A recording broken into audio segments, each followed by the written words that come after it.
ইদা মাতাল ইনসানু ইনকাতা আনহু আমালুহু ইল্লা মিন সালাতিন জারিয়া।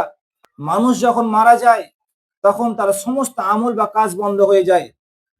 পৃথিবীর বুকে আপনি যতক্ষণ বেঁচে রয়েছেন, যদি একটা সুবহানাল্লাহ বলেন তাহলে আপনার আমলনামায় নেকি লেখা হবে। আর যখন আপনি নিঃশ্বাস ত্যাগ করে ফেলবেন, পৃথিবীর বুক থেকে যখন আপনি আপনার নিঃশ্বাসটাকে চলে যাবে আপনার দেহ থেকে, তখন আল্লাহ রাসূল সাল্লাল্লাহু আলাইহি ওয়াসাল্লাম বলছেন ৩টে আমল ব্যতীত তার কবরে কোনো আমল যায় না।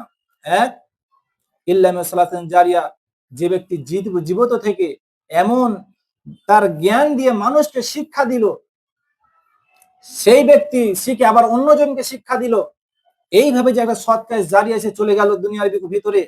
ধরেন আপনি শিক্ষা অর্জন করলেন, শিক্ষা অর্জন করার পরে অন্য ব্যক্তিকে শিক্ষা দিলেন, তাহলে আপনি যখন মারা যাবেন, মারা যাওয়ার পরে ওই যে একটা ভালো কাজ আপনি জারি করে গেলেন পৃথিবীর বুকে, এটা সৎ কাজ জারি হিসাবে আপনার কবরে নেকি পৌঁছতে থাকবে।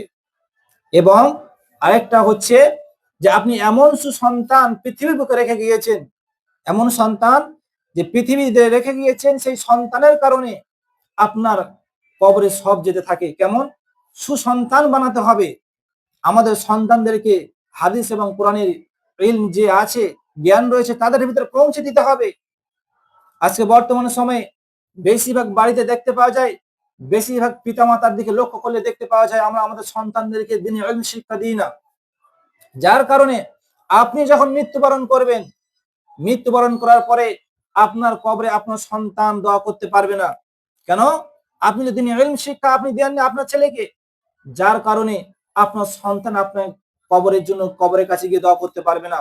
সমাজ উপস্থিতি, আপনার জন্য আপনার সন্তান যখন দোয়া করবে, এটা প্রথম করতে হবে কি, আপনার সন্তানের ভিতরে দিনে ইলম শিক্ষা পৌঁছে দিতে হবে।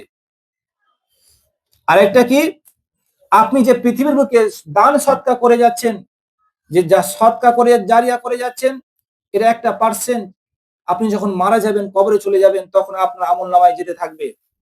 এই ৩টি আমল ছাড়া পৃথিবীর বুকে কোনো আমল কবরে যেতে পারবে না।